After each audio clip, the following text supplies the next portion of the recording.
ಕಾಲೇಜಿಗೆ ತೆರಳಲು ಬಸ್ ನಿಲ್ದಾಣದಲ್ಲಿ ಕಾಯುತ್ತಿದ್ದ 17 ವರ್ಷದ ಅಪ್ರಾಪ್ತ ಬಾಲಕಿಯ ಮೇಲೆ ಬಸ್ ನಿಲ್ದಾಣ ಪಕ್ಕದಲ್ಲೇ ಅಂಗಡಿ ವ್ಯಾಪಾರ ನಡೆಸುತ್ತಿದ್ದ ಯುವಕನೊಬ್ಬ ತಲವಾರ್ನಿಂದ ಹಲ್ಲೆ ನಡೆಸಿ ಕೊಲೆಗೆ ಯತ್ನಿಸಿ ಬಳಿಕ ತಾನಾಗಿಯೇ ಪೊಲೀಸ್ ಠಾಣೆಗೆ ಬಂದು ಶರಣಾಗಿರುವ ಘಟನೆ ಇಂದು ಬೆಳಗ್ಗೆ ಬಂಟ್ವಾಳ ಗ್ರಾಮಾಂತರ ಪೊಲೀಸ್ ಠಾಣಾ ವ್ಯಾಪ್ತಿಯಲ್ಲಿ ನಡೆದಿದೆ.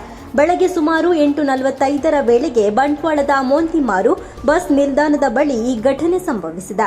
ಎಂದಿನಂತೆ ಕಾಲೇಜಿಗೆ ಹೋಗಲು ಬಾಲಕಿಯು ಬಸ್ಸಿಗಾಗಿ ಕಾಯುತ್ತಿದ್ದಾಗ ಅಲ್ಲಿಗೆ ಚೂರಿಯೊಂದಿಗೆ ಬಂದ ಬಂಟ್ವಾಳ ಮಂಚಿ ನಿವಾಸಿ ಮೊಹಮ್ಮದ್ ಜವ್ವರ್ ಎಂಬಾತ ಏಕಾಏಕಿ ಮಚ್ಚಿನಿಂದ ತಲೆ ಹಾಗೂ ಕೈಗೆ ಕಡಿದು ಕೊಲೆಗೆ ಯತ್ನಿಸಿದ್ದಾನೆ.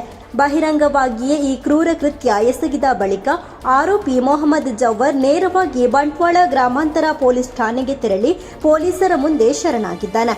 ಇತ್ತ ತೀವ್ರವಾಗಿ ಗಾಯಗೊಂಡು ರಕ್ತದ ಮಡುವಿನಲ್ಲಿ ಬಿದ್ದಿದ್ದ ಬಾಲಕಿಯನ್ನ ತಕ್ಷಣವೇ ದೇರಳಕಟ್ಟೆಯ ಖಾಸಗಿ ಆಸ್ಪತ್ರೆಗೆ ದಾಖಲಿಸಿ ತುರ್ತು ಚಿಕಿತ್ಸೆಯನ್ನು ಕೊಡಿಸಲಾಗಿದೆ. ಸದ್ಯ ಬಾಲಕಿ ಪ್ರಾಣಾಪಾಯದಿಂದ ಪಾರಾಗಿದ್ದಾಳೆ ಎಂದು ವೈದ್ಯಕೀಯ ಮೂಲಗಳು ತಿಳಿಸಿವೆ. ಘಟನಾ ಸ್ಥಳಕ್ಕೆ ಪೊಲೀಸರು ಭೇಟಿಯನ್ನು ನೀಡಿ ಪರಿಶೀಲನೆಯನ್ನು ನಡೆಸಿದ್ದಾರೆ. ಆರೋಪಿಯನ್ನ ವಶಕ್ಕೆ ಪಡೆದಿರುವ ಬಂಟ್ವಾಳ ಗ್ರಾಮಾಂತರ ಠಾಣೆಯ ಪೊಲೀಸರು ಹಲ್ಲೆಗೆ ನಿಖರವಾದ ಕಾರಣವೇನು ಎಂಬ ಬಗ್ಗೆ ಆತನನ್ನ ತೀವ್ರ ವಿಚಾರಣೆಗೆ ಒಳಪಡಿಸಿ ಮುಂದಿನ ಕಟ್ಟುನಿಟ್ಟಿನ ಕಾನೂನು ಕ್ರಮಗಳನ್ನು ಕೈಗೊಳ್ಳುತ್ತಿದ್ದಾರೆ.